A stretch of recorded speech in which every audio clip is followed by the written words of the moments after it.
And Ebert review: Al Pacino, Alec Baldwin, and Jack Lemmon as cutthroat salesmen in Glengarry, Glen Ross. Comic Billy Crystal struggles to hit the big time in Mr. Saturday Night. And Daniel Day-Lewis stars in the frontier saga, The Last of the Mohicans.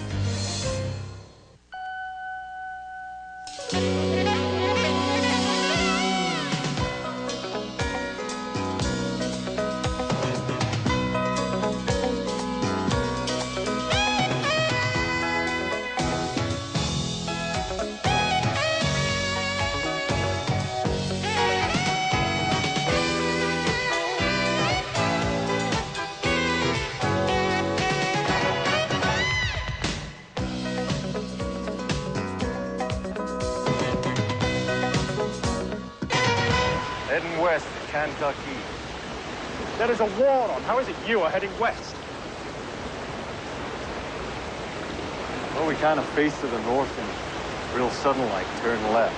A frontiersman is caught in a territorial war among the English, the French, and their Indian allies in The Last of the Mohicans. That's one of 5 new movies we'll be reviewing this week on Siskel and Ebert, along with the new films starring Billy Crystal and Jack Lemmon. I'm Roger Ebert of the Chicago Sun-Times.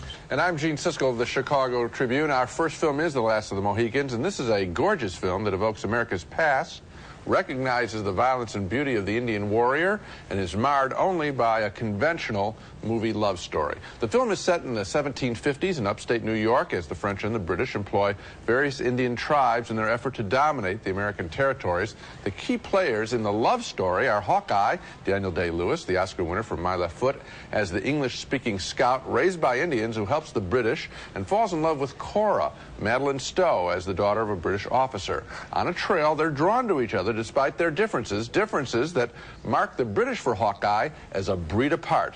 Breed apart? We make no sense? You're right, Mr. Poe. We do not understand what is happening here. Much better and truly magnificent is the character of Magua, played by Wes Studi. He's a Huron Indian war captain, and as he leads the British, he plots revenge for the way they have broken their word with the Indians and destroyed them.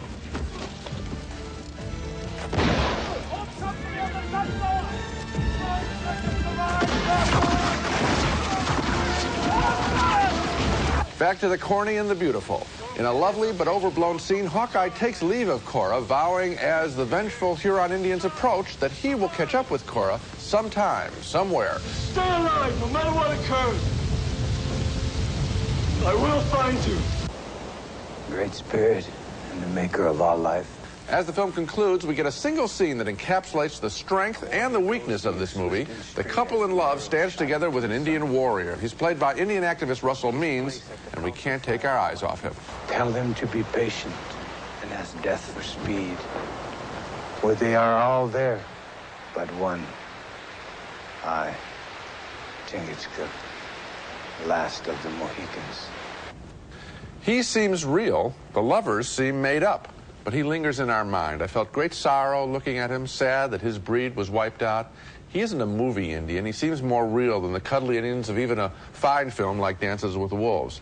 He and the warrior Magua are part of our American heritage, and The Last of the Mohicans made me feel a real kinship with him, and on that basis, I recommend the film. I like the movie for some of the same reasons you did, and I disliked it for exactly the same reason, which is that corny love story. This movie is based on a 1936 movie, The Last of the Mohicans, with Randolph Scott, which was the first movie-going experience that director Michael Mann can remember, and I think that he remembered it all too well, because it's that Saturday matinee feeling that keeps undermining the real qualities of this film. And I do not agree with you that the Indians here are particularly more meaningful than the Indians in Dances with Wolves.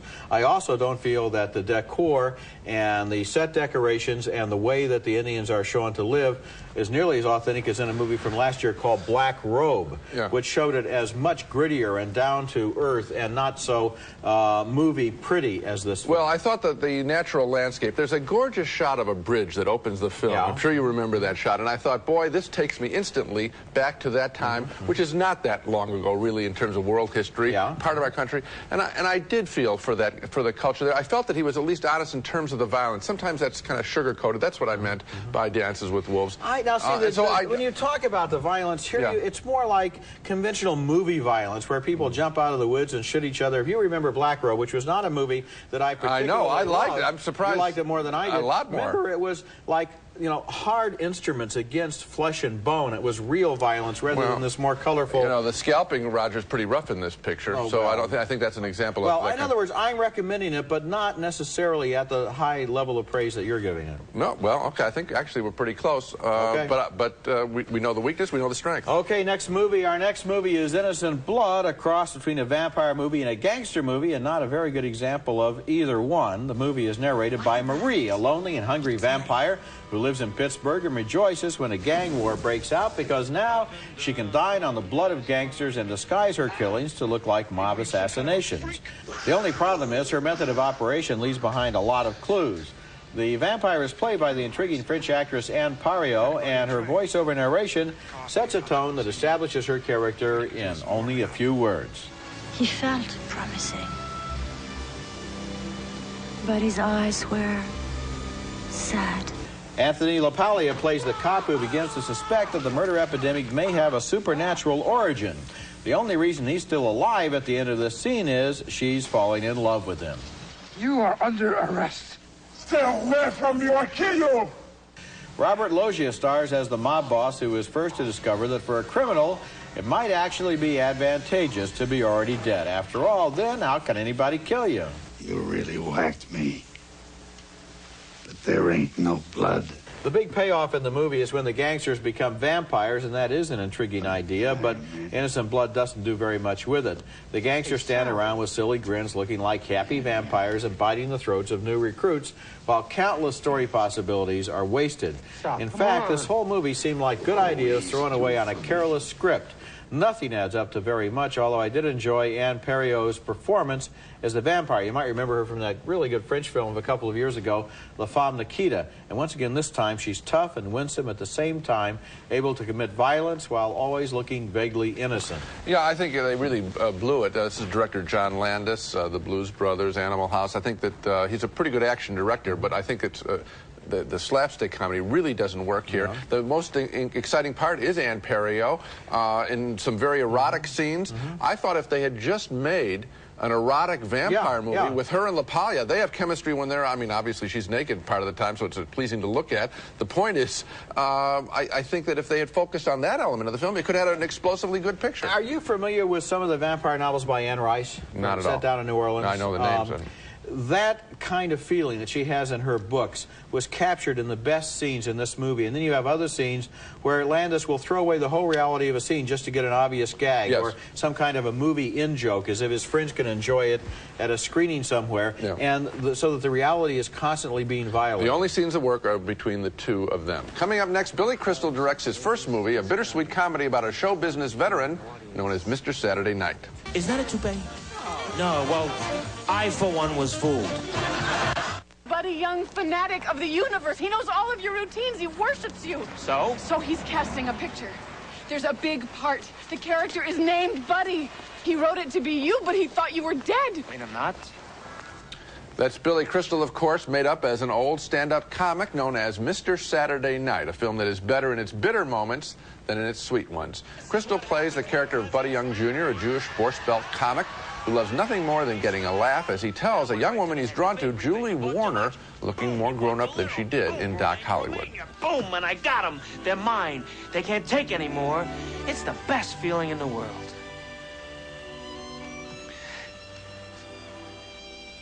Until now. The movie follows 50 years in Buddy's self-destructive career. He's bitter because he's not a bigger success, and he's not a bigger success because he's bitter.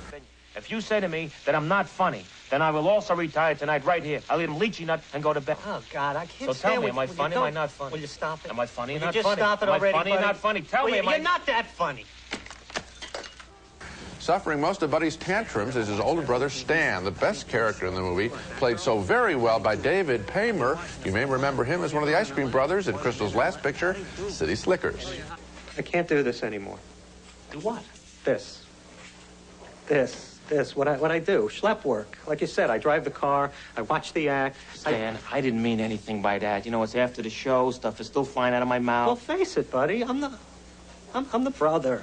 There's the real love story in the movie, the surprise in a familiar plot about comics who are laughing on the outside and crying on the inside. Intended or not, what I took away from this movie is that there are some things more important than show business success, and among them is brotherly love. Sometimes the film goes soft and we're not sure why we're supposed to care about Buddy, and in those scenes I would have preferred a more contemporary piece about successful young comics today, a world that Billy Crystal, I'm sure, knows a lot about. But then David Paymer came on the screen and the brothers story sold me on Mr. Saturday Night. A marginal thumbs up for me. I liked it too, and I like just what you did, the relationship between these two brothers, yes. And then also the agent and the wife. I mean, here's a man who doesn't really deserve the quality of support he gets from the people in his life. The one flaw that I found in the film was that it has to have the obligatory happy ending. Yes, that was... And you know, every comic who comes across as tough, like Don Rickles at the end of his act, he sings, "I'm a nice guy, I didn't really mean it." This movie at the end, Buddy Young Jr. basically is saying, "I'm a nice guy, I didn't really mean it." He has a change of heart at the age of 70. Somebody gives him one line and suddenly he realizes he should be nice. I think by the time you're 70, it's time to at least stick to your guns and go out as the same SOB you were all along. I don't think, I don't think too many people change at 70. Yes, a tougher, darker film would have been better, but this David Paymer performance is real special. Yes, it is. Real special. And a big surprise. When we come back, Jack Lemmon, Al Pacino, and other big stars as desperate salesmen in Glengarry, Glen Ross. I talk to the police, I get nervous. You know who doesn't? Oh, Thieves. It's a Cadillac Eldorado. Anybody want to see second prize? Second prize, a set of steak knives. Third prize is you're fired. Alec Baldwin is the hot shot from downtown there, using a carrot and a stick on a room full of desperate real estate salesmen who are trying to unload worthless property that nobody seems even slightly interested in buying.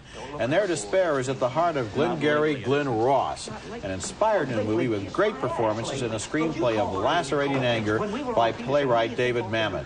One of the salesmen is played by Jack Lemmon, who was once a great salesman, but is now broke and humiliated and without any hope until he lands a sale and convinces himself that maybe he has a chance at that Cadillac.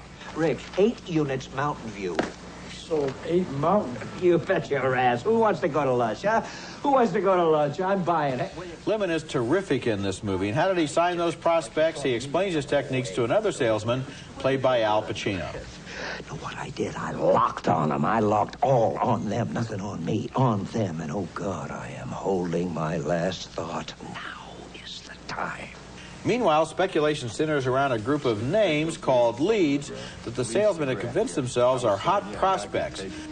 Like anything else, it seems to me, that is negotiable, a guy could sell them. How do you know he buy them? Because I worked for him. You didn't talk to him? No. What do you mean? Did I talk to him about this? Yeah. Are you just talking about this, or were you just talking about it? Yeah, we're just speaking about it. Speaking about it as an idea? Yes. We're not actually talking about it? No. Talking about it as a... No. As a robbery. As a robbery? No. The title of Glengarry, Glen Ross is inspired by 2 mythical real estate developments that these guys are trying to move, and the play was a great success on the stage in the mid-1980s when times were good. Now, when the economy is not so hot, it plays even better. It's rare to see ensemble acting on this scale and with this skill in a movie because every one of the actors is at the top of his form, and Jack Lemmon has a scene here where he goes out in the rain and knocks on a prospect's door, and this guy doesn't want to buy any real estate, and it's one of the best single scenes this great actor has ever appeared in. Of course, the Mamet dialogue is filled with 4-letter words. It always is. You've got to bleep every other word in some scenes, but here the words are like music or like punctuation, and they really work.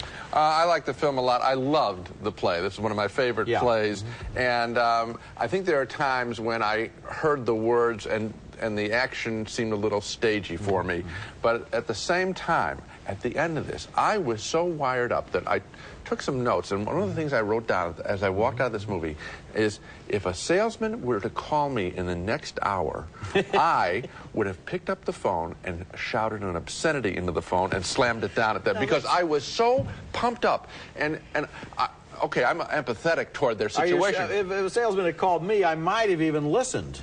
Oh, no, I would not. Because I empathize with these guys. No. So I was. This thing got me tense, and I just.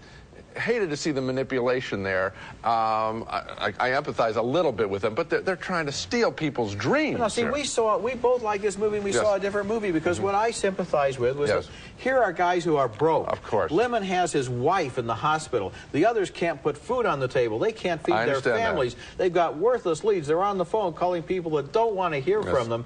It's pathetic. It is pathetic. It's the situation that people are in because they need money to support themselves, so I didn't hate them. I felt sorry for them. I felt sorrier for their victims than I felt for them. On stage, I think I had more of your reaction. In this film, I didn't like them. I'll tell you, who I thought the best performance was? I know Jack Lemmon's getting all the praise. I thought Ed Harris was the most credible salesman of them all, and in some way, some of the most lost. He never had any glory. I think it'd be real hard to pick the best performance in this movie. They are so good. They're all pretty good, including Harris. Coming up next, the self-destructive lives of New Yorkers living on the edge in bars and cars. Laws of gravity. Are you stealing cars again? I borrowed this. He borrowed it. He borrowed it. You gotta have a look at it. Our next film is a New York street scene story called Laws of Gravity, and this movie is receiving quite a buzz, in part because it was shot in only 12 days, about a fifth as long as most Hollywood movies, on a budget of, get this, only $38,000, which is less than the cost of a single day of shooting a Hollywood film. Okay, that's nice publicity for director Nick Gomez, but is Laws of Gravity any good? Good, but not great, say I. It's more a collection of scenes with some very good unknown actors playing characters much like those in Martin Scorsese's Mean Streets. Street guys and women surviving on petty crime and macho posturing, leading inevitably to violent confrontations and death. Here are the four main players. Jimmy, played by Peter Green, the most responsible of the group, and John, Adam Trezzi, and Celia, Arabella Field, who live together but constantly fight. John is the screw-up wise guy of the crowd, cute but always trouble. However, this time it's Jimmy who has courted trouble, buying some handguns and bringing them into the house he shares with his wife, Denise, played by Edie Falco.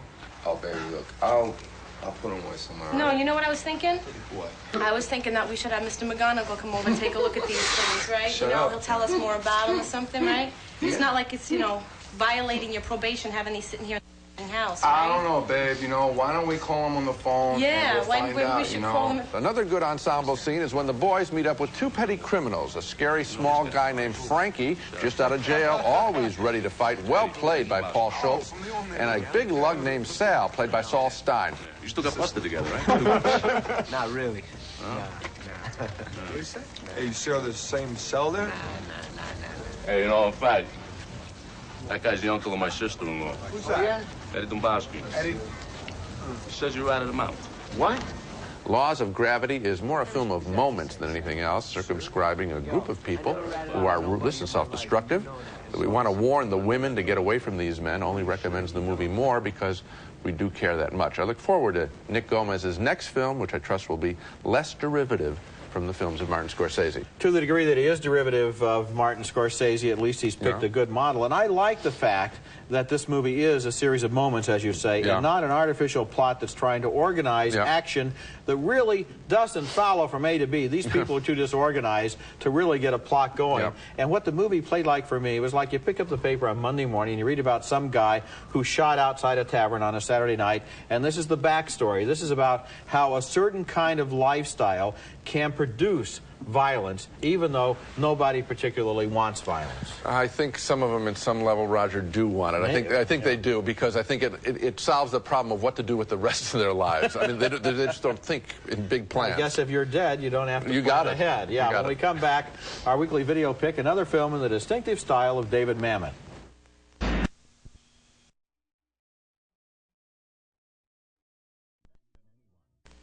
And now it's time for our weekly video pick, and my recommendation is Homicide, a 1991 film written and directed by David Mamet, whose play Glengarry, Glen Ross, has been made into one of the best new films.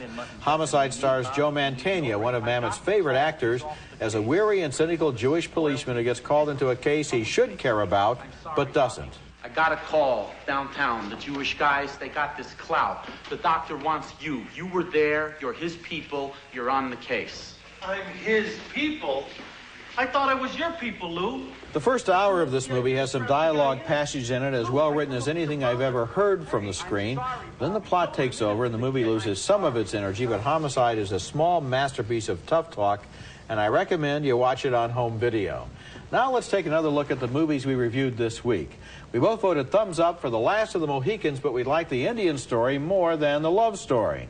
2 thumbs down for the vampire picture Innocent Blood, although we agree that Ann Perio and Anthony LaPaglia have an intriguing relationship here. 2 marginal thumbs up for Mr. Saturday Night, with Billy Crystal as a comic who always thinks he's funny but isn't always right. David Paymer is terrific as the brother.